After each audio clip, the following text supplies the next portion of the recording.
Alright, welcome back everybody to my tier list video. This is going to be the mid-tier / mid to high tier episode. And we're starting right where we left off. I got myself a drink of water because my throat has been getting pretty dry. This one will be a doozy. I would say low tier and bottom tier most people have a general agreement with. Mid-tier to mid-high tier is where things get kind of dicey because, again, the gap between the best character and the worst character is really tight for this game. So a lot of people might consider a mid / mid-high tier character to be in high tier and vice versa. But regardless, let's get started. We're going to begin mid-tier by talking about everyone's favorite misconception. Where are they? Byleth. 3 words. Leo carries Byleth. They're not as good as everyone. Okay, so there are 2 schools of thought. The first one is that people think that Byleth is a bad character, or not a bad character, an average character, but looks so much better because the best player in the world is playing them. And then there's the other school of thought where they're a very powerful character because the best player is consistently pulling results. And so therefore they think that everyone slept on them. I am of the former. Leo is destroying everyone with Byleth purely because he's such a good player. As in he's like 1.5 times better than everyone else, which is enough to set a lot of losing matchups. I wouldn't say that they have egregiously terrible matchups, like no one in the roster utterly destroys them. They're very consistent in that regard. They have a fantastic recovery, they have zoning tools, and they have very strong kill moves, right? They have good combos and setups and punish game, and because of sort of the creator, they can invalidate a lot of characters. Like Donkey Kong, there's no hope. Incineroar, almost no hope. Any character that Byleth can just go under and just up B are screwed, right? Fail Not, Neutral Air is fantastic, and they have the benefits of sorting, right? So I'm not saying that they're a bad character by any means, but I do think that everyone's opinion of them is kind of overinflated purely because of Leo.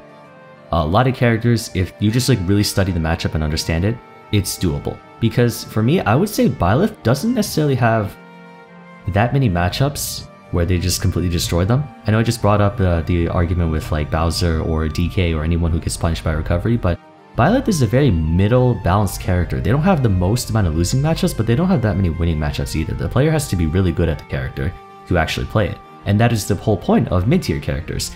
A lot of their matches will be skill matchups, and therefore that's why they're in the middle. Moving on, we have Hero, who would be low tier if they didn't have menu. It's basically menu. Menu is the only reason that they're not in low tier. If their normals are pretty bad, you know, their ground game is meh. The forward tilt's not bad. Up tilt is a good move, but one move does not make for a good character. Aerials are below average, and their ground game, their mobility is not that great, but it's purely because their specials are so good. Primarily menu, right? Accelerate, oomph, kaboom, magic burst, heal, zoom. They're such an unpredictable character that trying to put them any lower than mid-tier is impossible. They have so many ass pulls. You just can't. You can't put them any lower than mid-tier, I would say. We have Akakikusu and someone else. Oh, there's someone I forgot. There's like another Hero player. I don't remember if they're in Central America or in Europe. But Hero has yet to show us the extent of their power. People who can actually weaponize menu to the full extent. Alright, Ryu. I would have actually put him in low tier up until they buffed Shakunetsu Hadoken, which is, it does, I think, unscaled. It's like, you know, at max power, it's like 19% for a projectile. Mind you, it loses to every other projectile in the game. Well, not loses to, it cancels out with any other projectile in the game. But having a damaging tool that can rack up double-digit percentages very quickly in neutral is very good to have, especially for a boxing character like Ryu who destroys anyone who gets up in his face. So essentially you have to space him out and somehow dodge his Hadoken. But the benefit about him, for his opponent at least, is that unlike Ken, Ryu can't use Shoryuken to catch you jumping over. Like if you had Ryu's Shakunetsu Hadoken and Ken's Shoryuken, that would instantly make them a high tier character, right? Because they could throw out the Hadoken, your natural instinct is to jump over it and then you get punished with it. But Ryu can't. His Shoryuken's only on contact, not to catch him out. It doesn't have very good sweet spot throughout the entire move. Apart from that, he's not bad. he has quite a few number of losing matchups that would warrant having a secondary, and most players who play Ryu play him in conjunction with Ken or Terry or Kazuya, right? I believe Vendetta busts out Ken and Ryu. If you play Ken and Ryu, maybe you can probably take on most characters, but if it's just solo Ryu, it's probably not going to happen. He's slower, more committal than Ken. That's the main reasoning that a lot of people have for them, is that Ken is safer, whereas Ryu requires more of like a YOLO kind of playstyle. Next character I want to talk about is Bayonetta. So Bayo got knocked down quite a few pegs. She got knocked down a lot. That said, I've seen a few people, you know, Mighty Dialga, there was one other. Oh, I feel so bad that I don't remember every pro player off the top of my head. Shoot. There's one other person. Was it in like SoCal region? But I don't know why. Bayo players, they're definitely hiding something. She's still got the combos. You have to be extremely precise with the execution of said combos, but she's still got the combos. So I actually do believe that she's a pretty solid mid-tier. Essentially what they did was that they made it so you couldn't just turn your brain off and auto-win with her. Now if you want to exercise her pros, you have to do it properly. And if you want to minimize her cons, you have to do it properly. Okay, so up next is going to be Meta Knight. We don't see that many Meta Knight players at all, actually. He's going to be he's on my target list for why no one plays. He's got some of the freest edge guarding in the game. He's a fantastic dash attack. His recovery options are still good enough to where he can mix it up. It's almost impossible to edge guard him. And he still has the shuttle loop combos, which again are not as consistent as Smash 4, but he's got a lot of unrecognized potential, while he still pretty much loses to almost anyone with a bigger stick than him, literally, as in a bigger sword or more range. And the fact that he doesn't have a projectile sucks, but his grounded game is really fast. He's really fast on the ground. His forward smash is a fantastic whiff punishing tool. He has enough things going for him to prevent him from being anything lower than mid-tier. Although he kind of also suffers from Kirby syndrome, where if they had the aerial speed and mobility of Jigglypuff, that would make things so much easier for them. Speaking of Jigglypuff, Jigglypuff has, especially after her buffs and what we saw from Base Mage. Sorry, his name was escaping me for a moment. Base Mage. Jigglypuff is very close to her status in Melee, where she's got a lot of matchups that could probably easily destroy it, like against Cloud or against Pyra and Mithra. Like anyone with really good spacing moves against her, she'll have a very, very hard time. But if she can get in, if she can just get one shot in, that might be all she needs, right? She has a lot of combos to set up for rest. She is fantastic at edge guarding, probably even the best edge guarding in the game, at least in mid-tier. Once again, despite her really low weight and her stubby range and the need for her to approach and a couple of really useless moves like rollout, she's got enough to where you have to respect her as a character. You go up against her, no matter who you're playing, whether you're playing a top tier or a bottom tier, you still have to respect her, right? A common -2 matchup for her is Ike, right? But Ike still has to respect Jigglypuff. A common -2 matchup for her is Cloud, but Cloud still has to respect Jigglypuff. That's the kind of vibe I get from her. She's someone that is dangerous enough to where you have to respect her no matter who you're playing, even if your character beats her. Next one, we're going to put these two together. The Pit brothers, Pit and Pitu. Pitu is the nickname for Dark Pit in Kid Icarus Uprising. They're the most honest characters in the game. Okay, maybe that's stretching it. They do have Guardian Orbiters, which are very frustrating to deal with, but they're just such a very honest, like, if you lose to a Pit or Dark Pit, that's just because you got outplayed. They have no matchups that they just utterly demolish, but they also don't have any matchups where they just get completely destroyed. They have like only +1s and -1s, because they have just enough in their kit to where it comes down to a skill matchup. I give them kind of the similar vibe as Byleth actually, where if the player beats you, that's just because they're the better player. Aside from that, there's not much representation for them right now. I still wish they got a few more buffs. I do wish, I feel like they're one of those characters that could have been really good if they just got a bit more. If their kill subs are more consistent, like down air top smash, if it connected more consistently, or if their down air spiked more consistently, or if they had slightly better kill power. Their range is decent, their recovery's decent if you don't have an easy way to like 2-frame them, and they have decent combo game. Their ground game is really good. They have very good dash speed. They have decent everything. They're a jack of all trades, master of none, essentially. Okay, we have Lucius. So a lot of people like to call Lucius low tier. I personally disagree. While he's by no means better than Ness, because Ness is more consistent, Lucius has a lot of tools you have to respect. Very similar to Jigglypuff. You have to understand that he has ways to just brutalize you. His tether is fantastic, in just as like a poking tool, as a combo tool. His PK Fire doesn't rack up as much damage as Ness's PK Fire, but it's still a burst option you have to worry about. PK Freeze, if you're playing a character with bad recovery and you get hit by this off stage, you are dead. What else is there? His down tilt, or his forward tilt, is broken, frankly speaking. Forward air is really good, it's a good spacing tool. Down air is a very frustrating move to deal with if you don't have anti-air. And what else is there? Down smash makes 2-framing pretty easy, if not really easy.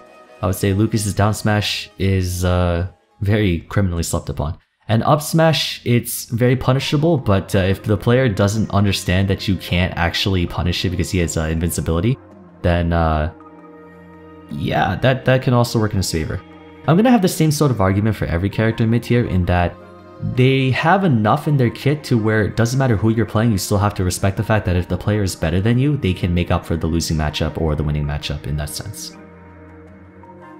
Next character is gonna be Mii Brawler. Where is it? Where the hell are they? Oh, there it is. Okay, so Mii Brawler. You can think of Mii Brawler as Fox with more consistent kill power. Not more consistent kill power. Fox who can kill off the top of the stage much earlier, right? Look no further than, you know, a couple of Larry Lur, Esam, Waidu.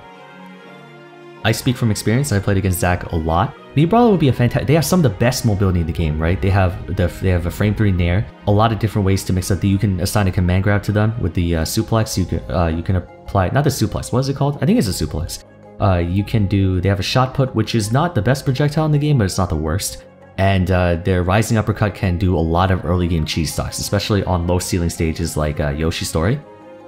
So the thing with Mii Brawler that makes them not higher than mid tier is that they're the most precision-based character you can think of.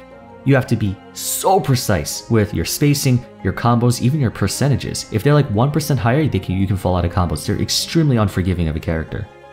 If you know how to make, like, if in a perfect world, they would essentially be Sheik who can actually kill. Actually, that's a better example. Instead of Fox, Mii Brawler is Sheik who can actually kill. Therein lies the thing in that, right here, it's a perfect example of a character being very, very, very, very good on paper, but in practice, they're not consistent enough to consistently achieve those results. Robin, where are they? Robin. They're not bad. If they could have like Levin Sword up all the time, and if they didn't have an ammo system, they're suppressed a lot by the fact that you just can't spam Arc Fire, Elwind, Thunder, El Thunder, Arc Thunder, Thoron, and Nosferatu, and Levin Sword all the time. If they had all of those at the same time, they would most definitely be high tier. They're probably, I would say, actually just a better version of the Belmonts. They have the same sort of ledge trapping as the Belmonts, and their zoning capabilities are quite good, while having swordy hitboxes, right? They have swordy hitboxes, they're pretty good in that regard. They're kind of slow, easy to edge guard because their Elwind only strikes below them, so if you have a very strong spiking character, like let's say Pyra and Mithra, it's easy to spike them, or Zelda, or Cloud, or Sephiroth. But they have a very good onstage presence, and if you try to fight them without understanding their limits or paying attention to their ammo system, they can destroy you very easily. Angel is a good example of that. Even in theory, Robin's tools are much more well-rounded than that of other low-tier zoners like Mii Gunner or the Belmonts. Korin, also known as Kamui, their Japanese name. We just saw Leo in Delfino Mazzaretta, I think that's what it's called. They got a few buffs which make them a bit better. They're no longer as good as they were in Smash 4. They were considered high tier, I believe, in Smash 4. They still have the benefits of a swordy. Their back air is fantastic. Their dragon pincer, whatever it's called, the dragon thing that pins them to the side B, it's really good. Dragon arm, or the stun gun with their neutral B, is not half bad either. They have a counter, so any recovery move that can get countered is pretty good for them. Their up B is actually kind of bad, as both an out of shield option and as recovery. It doesn't travel that far and it's very punishable if you miss it. But their swordies, their normals are good, their neutral is really good, their forward air is good, their up air is quite strong for how much range it has and how fast it is. Their down air is really good too. just as like a quick landing option because it has very low end lag. I would say they're similar to Pit and Dark Pit, where if they had just a little bit more, they would be good. But we'll see. Maybe Leo can pull what he did for Byleth and destroy everyone just by being a better player. We'll see. You have to really be good at the game to play Corrin well. Up next is Mewtwo. He's got a lot of good moves, right? But it's just his tail. He's got fantastic range. He's got Swordy range. He has Shadow Ball. It's fantastic. He has really good recovery and aerial mobility. His hitboxes are really big, but so are his hurt boxes. And if you talk to Wadi or other Mewtwo players, they will all mutually agree that he would be high tier if not for the tail. Most characters in mid tier, I would say, they have a lot of good things going for them, but they have that one or two bad things that prevent them from being better. He's light, he's tall, and really easy to hit. He's basically as easy to hit as Donkey Kong without being as heavy, and that hurts a lot because he dies in like 4 hits. I'm pretty sure that is no, that's not everyone. We're still missing this one person, Ridley. Ridley's got cheese. Not even just like Ganondorf or Little Mac cheese. He's got very viable cheese. His Nair's fantastic, up air is fantastic. He's got a lot of big hitboxes, but he also has a lot of big hurt boxes, and his recovery is super easy to exploit, but he is so good at setting you in a bad position and then preventing you from being able to respond because he covers so many different options, right? Like up smash, you can't land on him. His up air is unchallengeable for most characters. His plasma breath, if you're playing anyone with a vertical recovery like Roy, like not Roy, but like anyone with a very strictly vertical recovery, like say Cloud, Chrom, Ike, freaking even Pyro and Mithra, I would say, it is so easy to gimp them with Plasma Breath. It's so broken. Side B, if you don't know how to mash, and even if you do know how to mash, it's really hard to mash out of it. And yeah, he just has enough to where you have to respect him. The only person I remember who plays him is Nair.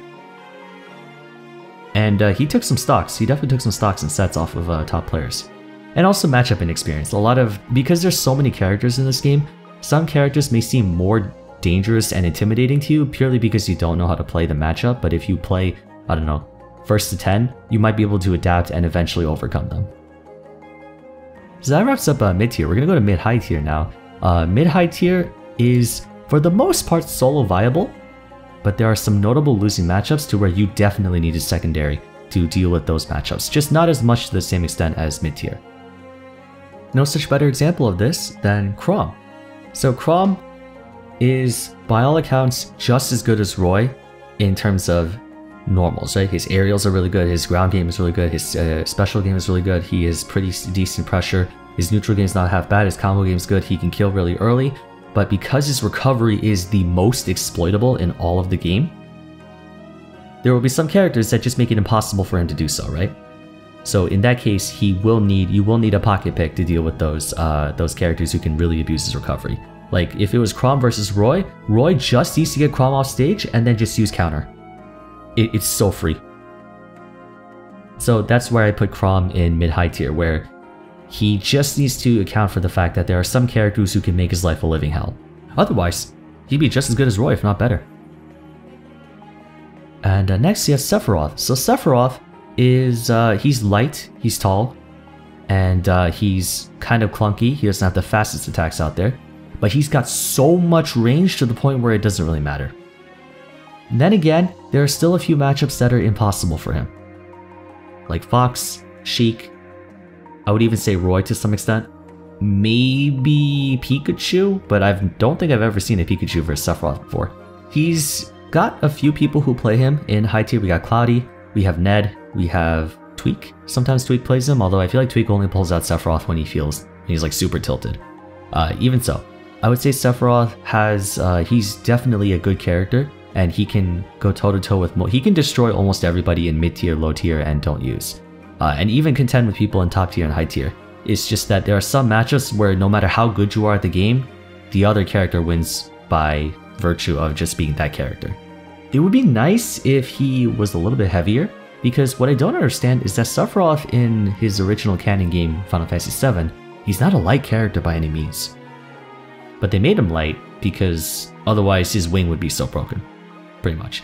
He's got very creative edge guards, his aerial game is really good, his spacing game is some of the best, and if you can maximize your spacing game on him, then very few characters can match him. Link has BS.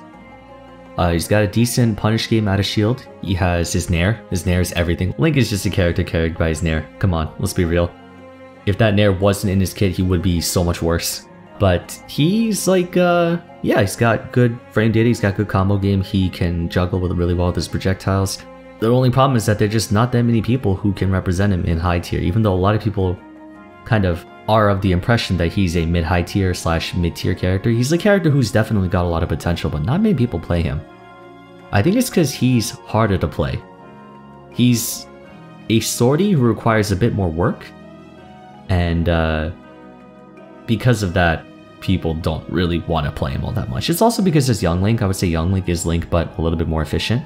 Even so, Link can definitely make it difficult for you to approach him because he has a lot of different ways to catch you out of your approaches. He can snuff out your approaches because he's got arrow for horizontal, he's got boomerang for kind of like a diagonal angle. It's really hard to land on him because he's got up tilt, he's got up smash, and I guess even up air to some extent. And he can surprisingly box well because of his Nair. His Nair is so free. What else we got here? We have Sora. So, the last character, the last addition to the game. Sora is good. Very long-lasting hitboxes, decent movement on the ground. He's impossible to gimp, so you have to just kill him the conventional way. His fishing game, I guess I can call it. His spacing and his fishing game are pretty good too. He can switch up his playstyles. He can get in on your face and use his grabs to, his grab game is pretty good for a swordy. He can definitely get in on you and just like apply pressure up close, or he can just wait for you to run into his attacks. People like to say that his neutral B is bad. I would say it's not the best, but against certain matchups, it's really, really good. Like Thunder or Thundaga, is that what's called? Thundaga, Blizzaga, and Firaga? Or is it just Fire? I don't remember. I mean, he just says Fire, Thunder, and Blizzard. But he requires a bit more research, I would say. We need a few more people. We have Zachary, but we do need a few more people kind of breaking into the character and seeing what they can pull out of him. But I would say, much like Sephiroth, where he's light, he's floaty. Well, no, Sephiroth's not floaty, but Soda's floaty, easy to catch out with anti-airs, and if you know how to punish his attacks, like if you know his frame data, so what moves are laggy and which moves are unsafe on shield, then he can definitely get destroyed. But he has enough in his kit to where he's really hard to approach, I feel like, because he can just throw out so many long-lasting hitboxes on you, and if you get hit by even one, it starts up an entire combo. Anyways, let's move on. We have Ike. Ike is a pretty strong combination of damage and range. His aerial combo game is pretty good, especially for swordy.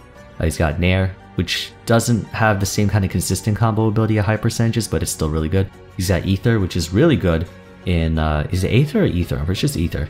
Ether at high percentages is a very easy out of shield kill option. He has Quick Draw, which makes it so that he can cover large distances horizontally. It's still easy to edge guard him though, because he can only either go horizontally or vertically, never diagonally, which is very important to have in this game.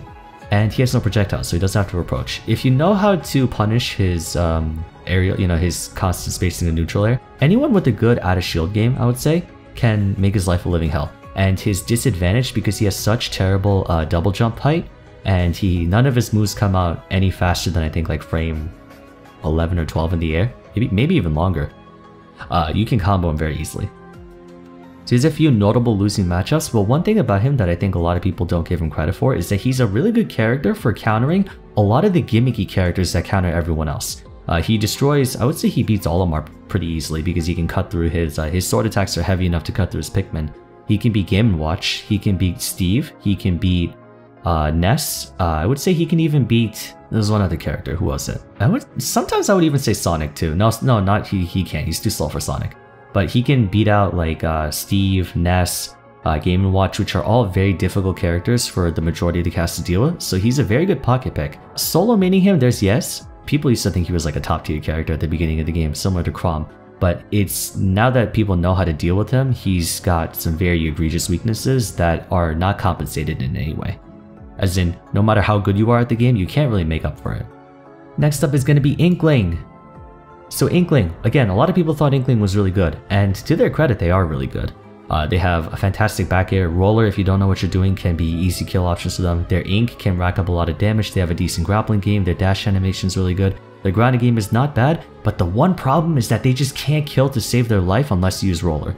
So if you manage to just deal with their roller, or their whatever their up throw into up air is, I forget what it's called. Is it called Hua? They can't kill.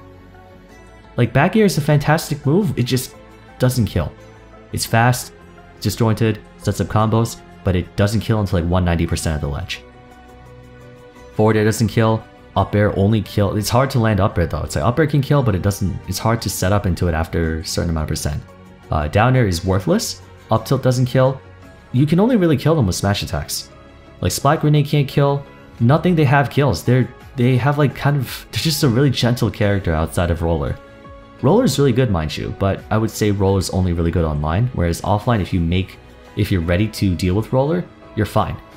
So, much like Chrom, they're a fantastic character by all accounts, but they just have one weakness that's so egregious to where you cannot ignore, you can't make up for it, right? And in this case, it's because they just can't consistently kill you. Ken. Ken is Ryu without the busted Hadouken, but he's more consistent everywhere else. So take any weakness that a Shoto or like an all close quarters combat player would have, or a fighter would have, and apply it to Ken. He's, of the Shotos, I would say he's kind of in the middle, where he's not the worst, but he's not the best. And by Shotos, I mean fighting game characters. I know Kazuya and Terry aren't Shotos, it's just Ken and Ryu. Although maybe, I'm pretty sure Kazuya is a Shoto, I don't remember. I don't keep up with the terminology or the continuity from fighting game series and stuff like that. Ryu and Ken are from Street Fighter, Terry's from Fatal Fury, / KOF, and Kazuya is from Tekken. Speaking of Kazuya is in mid-high tier because he can myrtleize the crap out of everyone in the game with his 0 to death combos and his ability to rack up like 180% in 2 hits. But he's so punishable, if not one of the most polarizing characters in the game. He either destroys you or gets destroyed, there's no in between. Any of the top tiers, any of the high tiers, any of the mid tier, like for some reason I have this feeling that he can beat everyone, but he can also lose to everyone. Like even the low tiers can destroy him in some way, shape, or form. So he's like the X Factor character. Even so, I would say if you get the hang of his combos and stuff like that, he kind of trashes a lot of players. Just because, again, he's the most consistent 0 to deather, even more consistent than the likes of like Luigi. And some people really just can't afford the amount of mistakes, right? If you fight Kazuya, he can mess up a lot because he's heavy, and his recovery is not half bad if you don't have very consistent edge guarding against him. Whereas you get hit once, and you die. If the player's good. If they can land their combos consistently. So, you can't call Kazuya, you can't say that Kazuya has unwinnable matchups because all he needs is just that one opening. And no one in this game can play perfectly. If you can play perfectly, Sheik is the best character in the game. But people obviously can't. And so, by consequence, Kazuya is really, really good. I would say there are a few characters that are really good at exploiting him. Yeah, okay, here's a better way to put it. Kazuya is Ganondorf if Ganondorf didn't suck. That's a better way to put it. Because I speak to a few Ganon one-tricks and say that like if they could, they would just play Kazuya. Because Kazuya is Ganondorf, but better. In every way. We're talking about 0 to death, we have Luigi. So Luigi is dangerous. He's a volatile character. Elegant is making good moves on him. And Kirash, I haven't seen him past the online meta. But Luigi is dangerous. He just needs one opportunity to get in and wipe out your stock. Sadly though, there are just some characters that prevent him from ever being able to do that. Like a lot of Swordies, or I'd even say Steve. I'm not sure actually. I just don't see that many Luigis anymore besides Elegant. And Elegant's really good, mind you. So I would say, yeah, he belongs in mid-high tier because he's a great character because he can just cheese the crap out of you, but there are some matchups that make it almost virtually impossible for him to do so. If Elegant had, let's say, I don't know, a Pocket Joker or a Palutena, then that would be easier for him. He's not one-trickable, definitely not one-trickable. He's too floaty and slow in the air, and in a game where aerial mobility matters a lot, if you think of all the high-level characters that move around very fast in the air or fast fall very well in the air, Luigi's not one of them. Okay, what do we got? We got Ness. So, Ness is the bane of every Wi-Fi player's existence, but really describe him because he's got frame data, he's got hitboxes, he's got a little bit of camping projectiles. He can deal with energy projectiles pretty well. He's one of Snake's best counters. He's got enough BS in his kit, but I also feel like he's just not really, he doesn't have anything that over excels in anything. Of course he has his monstrous back throw, but what else does he have that makes people go like, oh no, like it's, nothing in him strikes enough fear for me to consider him a high tier. His recovery's really exploitable.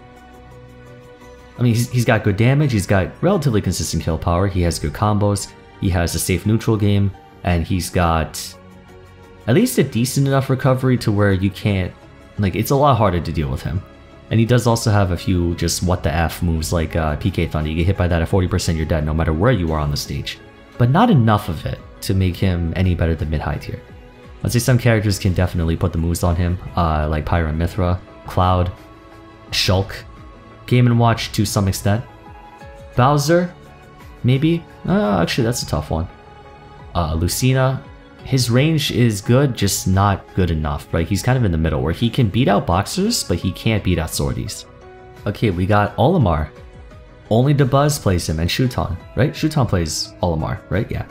Olimar is kind of like Duck Hunt or Isabelle and Villager, like those kind of gimmicky projectile-y characters, but just a little bit better. You get the right Pikmin on him, his combos can do 80%, and it's hard to approach him like other zoners because he does have a few really strong moves that are fast. And it's also hard to really tell what he's doing because his animations are really inconspicuous. That's about all I have to say on him. Up next is Greninja. Greninja is fast. He's got a few disjointed moves that makes it easy for you to space on him. He's got very good jump height and mobility in both the ground and the air. And he's got easy kill setups, especially with his drag downs, and his recovery is not half bad. But he's so weird. I don't really know what else to describe him, because if you describe Greninja, he's got a lot of good things going for him. He's got a projectile, he's got really good mix-ups, decent kill setups, and his his dash attack's really good. Something's missing in his kit. I don't remember what it is though. I can't really put my finger on it. Yeah, I'm not sure. Okay, so I'm a Cloud main, so I'm biased in that Greninja's a very hard matchup for Cloud. But if I'm trying to think about him, the only person I know is Tarek. Or Tariq, I'm sorry if I mispronounced that. And I don't know, why isn't Greninja a top tier? What does he not have that top tiers have? I don't know, I'm actually not sure. That's the one thing I really can't form an opinion on. So we won't. Min, she would be in high tier, but then she's in mid-high tier because she got nerfed a good amount of times. So if you can't get close to her, right, if you go up against Proto or DeBuzz, if you're not sure how to fully maximize getting up close and personal with her, then she's the best character in the game. I would say Min is just the Belmonts, but better, right? Because same thing, where their on-stage presence and zoning capabilities are fantastic, and it's actually kind of hard to get past their massive range and effective range. If you get them off stage and you can just gimp them, it's very easy to kill them. Or if you just get up close to them, right? Min, she does have up smash, and she does have her Nair, which even with Megawatt can kill very early. But that's it. That's really it. She doesn't have a very standard essential projectile, and any of her hard killing moves require a lot of commitment. She's all about 50-50s, I feel like. If you run up and shield versus jumping above her, or sliding or dodging through, it's for her, it's you just need to really understand how to deal with the zoner, and if you do, then she's not as intimidating as many people make her out to be. But I would say of the super long distance demon characters like Byleth, Sephiroth, or even the Belmonts, she's by far the best. The best in terms of distance, rather. Up next is Mega Man. Mega Man's good. He's got really good projectiles and surprisingly good mobility in the air, and his frame data is fantastic for some reason. He's got his lemons, which are really good for just stunning you, and he's got Slash Claw, which comes out at frame 4, I believe. Flame Sword is really good, his Tornado is really good, his Crash Bomb is really good, he has pretty bad up smash and down smash, I would say. Forward smash is good, and he's really good at just setting up and just racking up damage on you for free. And it's hard to really gimp him because Rush is surprisingly good of a move. Rush, which is his little pet that he jumps off of. Sadly though, he's a very fundamentals oriented, not a fundamental, yeah, I would say, he's a very fundamentals oriented character in that he's not a brainless, he doesn't have really any brainless setups. In order to win on Mega Man, you have to be really good at the game and you have to really know Mega Man. He takes a lot of investment to get into, and he still has a few notable losing matchups. Anyone with a reflector, like, since he's like 99% projectile based, even his aerials or his attacks and stuff, anyone with a reflector, or if Hero has bounce, then he can't do anything besides slash claw and dash attack and stuff like that. So he's an example of a character where having too much of a good thing is not a good thing after all. We're almost done with the video is running kind of long. We're at 40 minutes plus, so I'm going to wrap it up with a few more characters. We got Falco. So Tilde has been making work on him, Larry Lur has been making work on him, and he has some of the best combo game out of neutral in the entire game period, right? His up tilt will consistently be able to set up high percentage combos at low percent and into back air at kill percent, and a lot of his moves can string into each other. Like one move can lead to 2 or 3 other moves, but his mobility on the ground and even horizontal mobility in the air, he jumps really high but he doesn't move very far left or right, and his recovery is hyper exploitable. Some characters can make it very difficult for him to get close, because remember, ultimately at the end, even though Falco has, he does have Phantasm which lets him gap close very quickly, but it doesn't cross up shields. So if someone's shielding, they can just up smash out a shield or up B at a shield, which happens very often. And he also has to be right on your face. So anyone with a half decent boxing game, like I would say if you were to go up against a Pikachu or like a Ken Terry or stuff like that, they would be able to output so much more damage on him up close than he can. So Falco has to be up close, but there are some characters that make him not really want to do so. And his mobility horizontally is not that great, so he struggles to really stay on top of people. He doesn't have the same rushdown capabilities as like Roy or Sonic, Speed Shulk, things like that. But he's good. His damage tracking capabilities, his kill confirms, his back air is fantastic, his blast is really good. Phantasm can be a good surprise spike off stage, and there's just enough in his kit to where he can pretty much deal with about 80% of the cast. There's just a few matchups where maybe someone else will be better. Bowser, debatably the best heavy in the game, maybe besides Charizard, but Charizard is not exclusively a heavy anymore. Bowser is of the heavies, like of Ganon, of K. Rool, of Donkey Kong, of DDD. Bowser's the best. He's fast on the ground and in the air, surprisingly. He's got really good range. He's got fantastic kill power. He's got command grab. He's got flame breath. He's an up B at a shield. He has all the basic tools you need to be a good character in this game, which is why he's the best heavy out of all of them. Then again, he's still a heavy, very easy to combo, he's got big hitbox size, he's very resilient, he's got tough guy, and he also can survive up to like 200% very easily. But a lot of his moves and stuff are linear, right? Like he can only really safely approach you with dropping forward air, landing forward air, or he just runs up in shields and then hopes that you hit his shield so he can do either side B or up B. Outside of that, there's not really that much he can do, and against any hyper combo heavy character, it's hard. Then again, he still has enough to where he doesn't really have any matchups that just utterly destroy him. Like, I'm trying to think here. Even if Leon were to go up against Pyramithra, Pikachu, Joker, Wolf, Rob, Roy, Sonic, Peach, ZSS, Bowser can contend with all of them. He'll have to work harder, but so will they. So it's like, it's not the worst thing ever out there for him. He's very viable. It's definitely very viable. And then we have Yoshi. So Yoshi is mobile in the air. He's got good damage tracking capabilities. I like to akin him to Falco in terms of like one move can easily set up to multiple other moves. I'm pretty sure his double jump is a super armor move, so he can actually escape a lot of combos.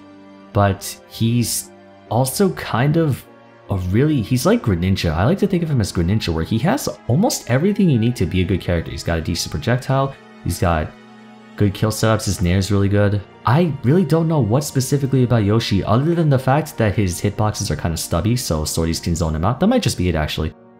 Anyone with big hitboxes, like Rob, Roy, Pyramithra, maybe it's just because of the fact that he loses to too many top tier and high tier characters, that's why. So I'll just probably put Yoshi in mid-high tier. I can't really put him anything higher than that. He's certainly not a mid-tier character though, he's really good. Not many people play him though. Who plays him? I need to remember, I can't think. At least not anyone that I know who places consistently in like top 128 in majors. Alright, is that everyone? No, I believe we still have 2 more? Yeah, 2 more. So you have Pichu. Pichu is worse than Pikachu, but can also do a lot of weird things that Pikachu can't. And that's my TED Talk. Captain Falcon, he got buffed a lot. He's got good combo game, he's got very fast mobility on the ground and in the air. He can mix up his recovery enough to where it's a lot harder to punish him than people give it credit for. And he has, you know, a command grab. He can rush you down very well. He's got heavy combos, but because he's exclusively a melee, he has no projectile or any means for people to camp. He can get whiff punished really hard if you don't know what you're doing. So yeah, he just has to work really hard for his kills. He's also, despite being an all melee character, his kill confirms late game are not the best, right? Like, cause he can do Nair 1 into knee, but that only works at like 75–80%, right? If he ever gets you to like 150%, yes, Falcon Dive can work, but let's see. Up tilt isn't going to kill, forward tilt isn't going to kill, down tilt might kill if you're like right at the ledge. Up air won't kill. Fair is a YOLO move, it's his knee. You know, down air is not going to kill. Back air might, but you know, he would have to like kind of just spam it and hope you run into it. He doesn't have the same kind of accessible kill options that other characters have, other like brawler characters have. Which is interesting because if you think about it, Falcon has extremely laggy smash attacks. He doesn't have a good up smash out of shield really. He doesn't have a good forward smash, and his down smash is not that great either. If you think of brawler characters like Joker, not Joker, but more like Pikachu, Wolf, Mario, Fox, they all have like a really fast smash attack that can be just used as a way to punish, whereas Falcon doesn't. Falcon just can't consistently get a kill on you after, he's like Inkling, actually. That's the best way I can put it. He's like Inkling, where he has a lot of very easy ways to take your stocks out quickly, but if he fails to do so and you're up to like 130%, all he can really do is hit you with like, I don't know, back air or dash attack or falcon kick. But all of those are really easy to punish if you don't space them properly or if you don't guarantee that you'll land them. Alright, so we are 50 minutes in. I do apologize for taking a very long time. I promise not all my videos will be like this. It's also because it's not a scripted video. This is specifically why I script out all my videos. Not because I have a hard time putting my thoughts together, but because if I don't, I'll be rambling for like 20 minutes per character, and that's going to take way too long. I'm sorry about that, but we have only one more episode to go, which is high tier and top tier, so I hope you look forward to it. In the meantime, if you enjoyed, please be sure to leave a like and subscribe for more content, and I will see you with the next episode, hopefully within a week. I'm going to try to get one of these out per week until I decide to start working on like the actual series videos. And in the meantime, let me know your thoughts on how I placed my characters in mid-tier and mid-high tier if you agree or disagree with my choices. But apart from that, I will see you again soon for the next episode. Take care.